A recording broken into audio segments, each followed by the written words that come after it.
So you are getting like silent, so I'll take that as a good starting point.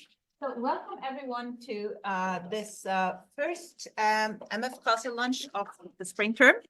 I'm just going to fiddle with this. So, and it's as I always say, it's good to see you, and I mean that. It's always good to see you guys here. So the lunch today is a book talk. And as you know, a book talk is like an opportunity for someone to present their newly published book. And then also, if they want to get a response to that published book. And it also means that we add 10 minutes to the normally scheduled 30 minutes. So we'll be going on until like 12 today. So with me here today, I have Asle Eikrem, who is a professor of systematic theology. And I also have Andreas Widsten here, who is an associate professor of political science, and they're both here at MF. And they are here to discuss Asle's new book, which you might have seen already. It's this one, Hvem, Hvor Mange, en migrasjonsetikk for Norge. You can get it in like the paperback format, but you can also find it open access and readily available online. Since this is a book talk, I'll now give the floor to Asle, who will present the book a little bit, and then there will be some discussion among the two gentlemen here. And then after say 20 minutes-ish, 25 maybe, then I'll stop them. Then we have plenty of time for discussion amongst those who are present here today. So please, Asle. Thank you, Livingborg. Okay, so and thank you all for coming. Good to see you. The purpose of this short summary will not be, of course, to take you into all the details of the book and even the details of the most important arguments of the book, but to give you an overview of the main lines of thought and perhaps also main topics that I discuss in this book. So first of all, it's very important for me to distinguish between what is the overarching goal of an immigration policy and what are the best means of achieving that goal. So that's a very important distinction to keep in mind all through reading the reading of this book. So what I argue is that the overarching goal of the Norwegian immigration policy is to pursue the immigration policy that protects or fosters the moral right of every human being to pursue a good life. Okay, so that's the overarching goal. But what about the best way of achieving that goal? Well, I argue that that would be the immigration policy that to the greatest degree makes it possible to pursue a liberal immigration policy over time. And that is a very and what that is, what concrete policy that is a very complicated and dynamic question, because it changes with context. It changes with the political conditions, both internationally, nationally, economic conditions, and social conditions in Europe and in our world at large. So I suggest in my book a particular answer to this question at the time of writing. What kind of immigration policy would be best today? What immigration policy do I believe enables us to have a liberal immigration policy over time? I will not go into the details of that, but I even suggest a number of immigrants from different groups and a particular distribution of that number across different immigration groups. But that is, as I said, is as a moving number that moves all the time, changes all the time, depending on the conditions that we have, societal, economic, and so on, political. Okay, so in the Norwegian context, there are a lot of interesting tensions when it comes to, and complex tensions when it comes to the political landscape. You have on the right side of the Norwegian political spectrum, you have liberals who want to pursue a liberal immigration policy because it stimulates growth, economic growth, and so on. And you have the national conservatives that wants to protect what they call the traditional Norwegian values and culture and so on and so forth. So even on the right side of the political spectrum, there is a split in a sense.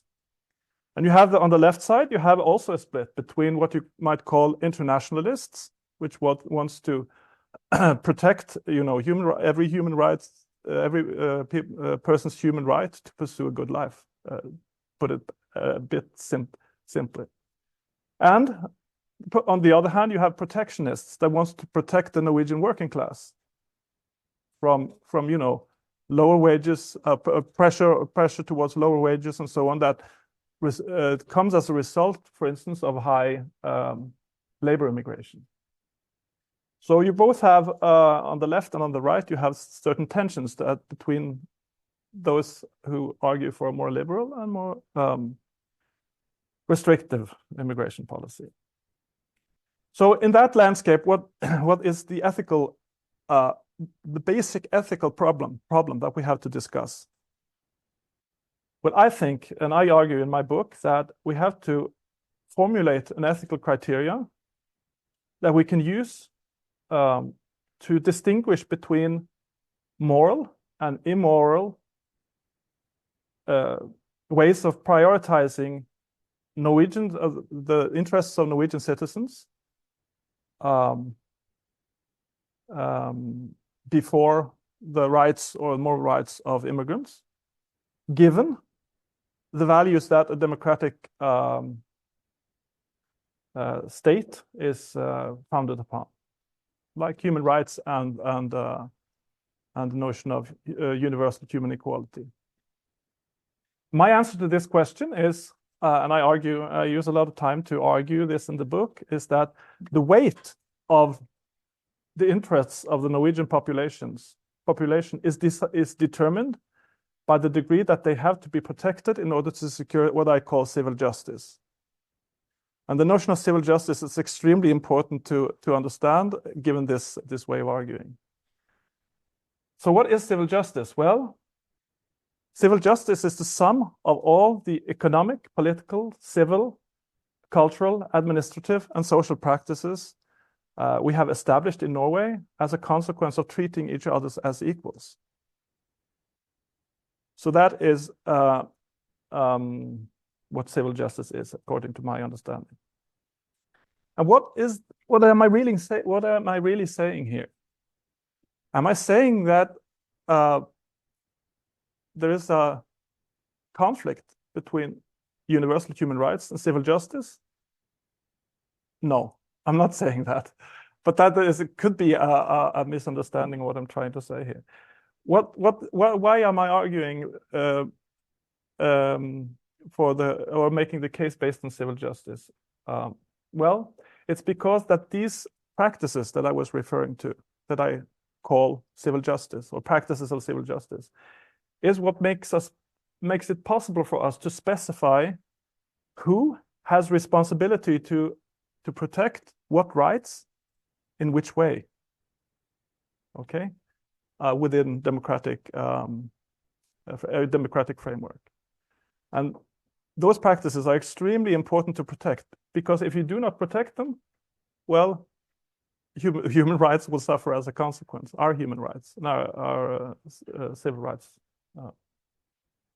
our human rights as civil rights, as determined rights. Okay, so that is my basic argument. I use the notion of civil justice in order to determine a specific threshold for the kind of immigration policy that I will argue protects is capable of protecting securing a liberal immigration policy over time. And then I go on using this criterion, I go on to discuss a lot of different aspects of Norwegian immigration policy. I just describe, for instance, a common requirement that immigrants have to have liberal values, for instance, that they have to be able to support themselves through their income, that they have to support themselves if they want to reunite with their families. These are, you know, requirements of Norwegian law as at present.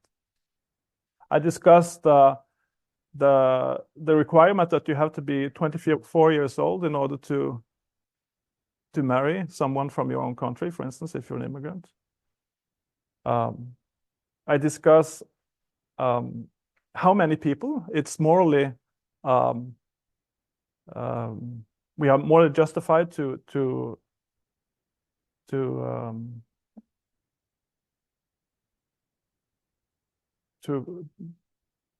what do you call it?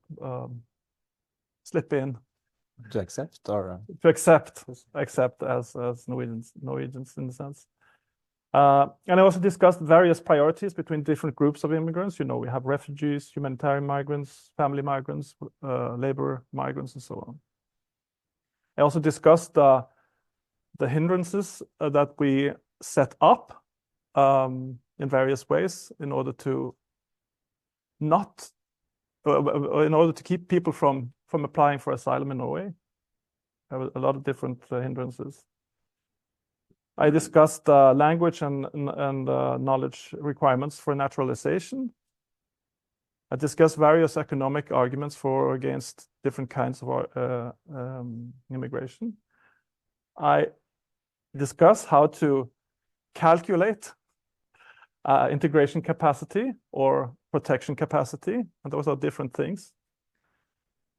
And lastly, I discussed also what is the real space of opportunity we have in both our national policy and also international politics when it comes to regulating migration in our world. So all these different aspects, even more, this was not an exhaustive list, I discuss based on this basic criterion of civil justice. Okay. Yeah, I guess that is as close as I can get in 10 minutes. Yeah. Well, thank you, Asle. First of all, congratulations on the book. I read it. It's an excellent book, and it is very comprehensive. As you say, a lot of topics are covered. It's also a very timely book, I would say. And it's timely in several ways. First of all, the question of migrants and refugees and movement of people in the world generally across borders is, of course, very, very relevant today. In 2024, there's going to be a lot of elections around the world. Two elections that are very important to Norway, the EU parliamentary elections and the presidential elections in the US. In both these elections, this question of borders and migrants are going to be at the top of the agenda. So this is just at the heart of the current political discourse in international politics, I would say. Another thing that's very timely about this book is that it's written from a perspective that I think is a bit underrepresented. It's an explicitly moral book, and it's an explicitly liberal book. It's an attempt to make a moral case for a liberal immigration policy. And I think that's important because a lot of politicians and activists who are liberal when it comes to immigration policy do not always actually have an immigration policy. So a couple of years ago, I arranged a debate at Blindern about immigration policy, and I tried to sort of get an understanding of how does the different political parties stand on this issue. And some parties have a very clear immigration policy. But when I looked at SV, the Socialist Leftist Party, which is perhaps the most sort of pro-immigration party in Norway, I couldn't actually find their immigration policy. And I think that's because to actually get into the nitty-gritty details, as you do in this book, and going so far as specifying numbers, like who should come here, how many should come here, and what kind of principles should you base that selection on? I think that's many times considered a bit suspect. in liberal circles, right? Because then you have to actually have to make choices, and you have to exclude someone. So I think this project you have here is very important for everyone who's interested in these issues, and also everyone who's interested in how can we envision a functioning liberal immigration policy. I wanted to get into some of the specifics here. So one of the things you start by sort of stating that the goal for Norwegian immigration policy is sort of this universalist rights-based goal that every person on the planet should live the best life possible. I'm paraphrasing a bit. Could you say something more about why that should be the goal of Norwegian immigration policy? Shouldn't the goal of Norwegian immigration policy be to further the interests of the Norwegian state or the Norwegian people or Norwegian citizens? Why is every citizen or every person on the planet a consideration for Norwegian immigration policy? That's a good question, of course. Of course, we have in our legislation, we have, and also in the most foundational legislation, we have Grunnloven. We are committed to furthering human rights and not necessarily protect them internationally, but furthering them. And of course, that's an open question what that means. But at least we have ratified the FN Charter, which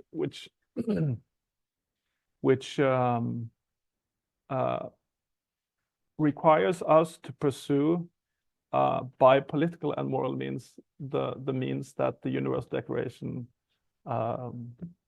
sets up, the goals that it sets up when it comes to rights.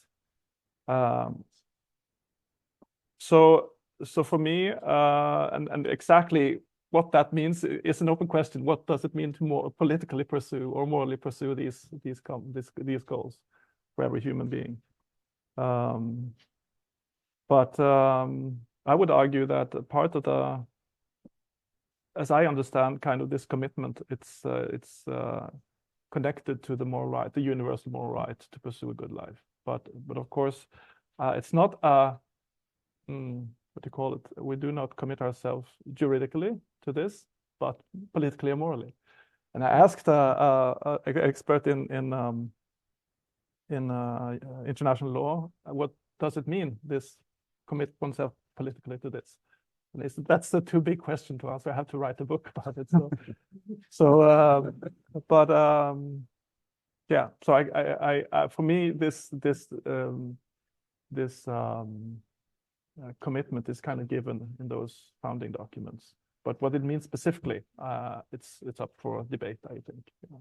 Yes, because there seems to be some moral problems as well with this global commitment, perhaps. I'd be interesting to hear your take on this. So today we have a sort of human rights-based idea at the foundation of the international migration and asylum seeking system, which basically, and this system was set up in a completely different age, before globalization, before it was easy to move between continents and so forth. And this system basically states that every person who comes to a border, for instance, has a right to seek asylum. He or she cannot be sent back. And that is, of course, based on the idea that every person has these inviolable rights. And one of them is to go to another country and seek asylum there or immigrant status there. This creates some incentives.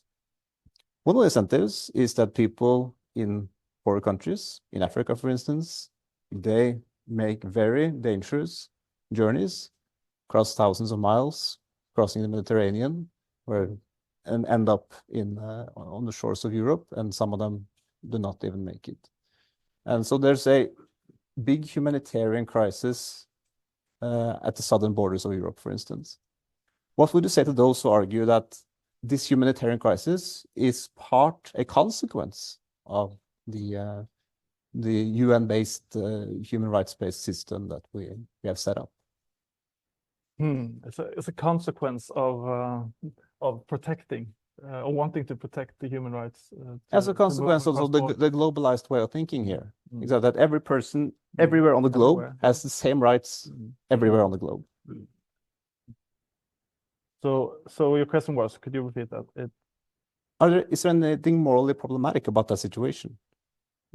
Um, You just see some morally problematic things about setting up such a global system that you. I can You see mentioned. some, not necessarily a moral problem, but I could see a lot of practical problems. Yeah. With it, I would say. So, and that kind of there are a lot of practical problems, and of course, you know, how to protect that right when push comes to shove, actually protect that right, instead of and not, for instance, the way that's done today, that we try to, you know, build walls in order for them not to be able to actually have the rights protected, you know, those kind of things. So so the first question I would when we discuss these things, it's usually the case that politicians say, how can we prevent this from happening? The signal effect, as we call it, you know, if we say that we protect human rights, there will be a dangerous signal effect, so that we will be overrun by immigrants and so on. But that, for me, is the wrong response. The first response should be, and the moral response should be, I think, is what is our responsibility actually? What's our moral responsibility? That should be the first question. Yeah. And then, of course, how to actually protect them and not and avoid these different dangerous journeys across the Mediterranean and so forth. So that's the second question in a sense. But I would agree, it's a consequence of the universal human rights regime or discourse, in the sense that they actually do this, but perhaps part of, not necessarily the whole. There are a lot of different reasons why people try to move and make these dangerous journeys, but part of it perhaps would be that. Yeah. The pull factor. Yes, but you would say there's no problem with the underlying moral idea. No, I but would it's not say the no. implementation. That's Yeah. the problem. So we could, in theory at least, have a sort of working, globalized international system for But this. I would always underline the basic point here, and that is how to what is the implementation that protects these rights to the best degree, as given the limitations, political international politics today and so on. So for me, it's always the question, not necessarily what is the overarching goal, but how to achieve that, or how to close up on that goal today. And that's not, there are a lot of different difficult choices, dilemmas and so on that you have to face when you're doing that. And there will be some tragedies, some will along the way, that you cannot avoid. So one of the dilemmas that you write about, which is very interesting, and I haven't really seen other people from your camp within this discourse be so explicit about it, is that one of the restrictions on a liberal immigration policy is what happens to national politics, and even perhaps politics on a European level. So if a very liberal immigration policy gives rise to far-right nationalistic parties, for instance, then that is a sort of reaction that should be considered a part of the package when you are considering how to design your immigration policy. That's sort of part of the sustainability of society, is the political reaction of society to immigration. Could you elaborate? We often these days use Sweden as an example, but there are a lot of examples across Europe these days, and that is that if you pursue a too liberal immigration policy, at least, or if you pursue an immigration policy where the different groups are distributed in a certain way, and of course also liberally, then you get kind of backlash, political backlash that will have very negative consequences over time for actually pursuing a a liberal policy. So for Sweden, in Sweden, for instance, the distribution has been different than in Norway. You have more refugees coming in and less labor migrants from Europe compared to Norway, for instance. So the distribution is different. And over time, this has what has happened is that you have got this political backlash that wants to pursue or to restrict them, to make them the most strict in Europe, having been the most liberal to being the most strict almost. And that is not good for the refugees. It's not good for Sweden, and it's not good for the refugees that want to come. So for me, I think that there has been a tendency in Sweden to kind of suspect all people arguing for a bit more restrictive liberation policy that they deny human rights, and that they are kind of morally suspect. So, but the point is, and I would say that to those people, that the whole point should be to pursue the immigration policy that allows you to keep a liberal immigration policy over time, and that, as Sweden has shown us, is perhaps to be less liberal than Sweden has been, because and for me that's just true. It's an argument to protect the human rights of migrants, not to reject them. So yeah, that's exactly my argument. It's a very nifty argument. Yes. Should move on perhaps to the question round. Yeah. Yeah.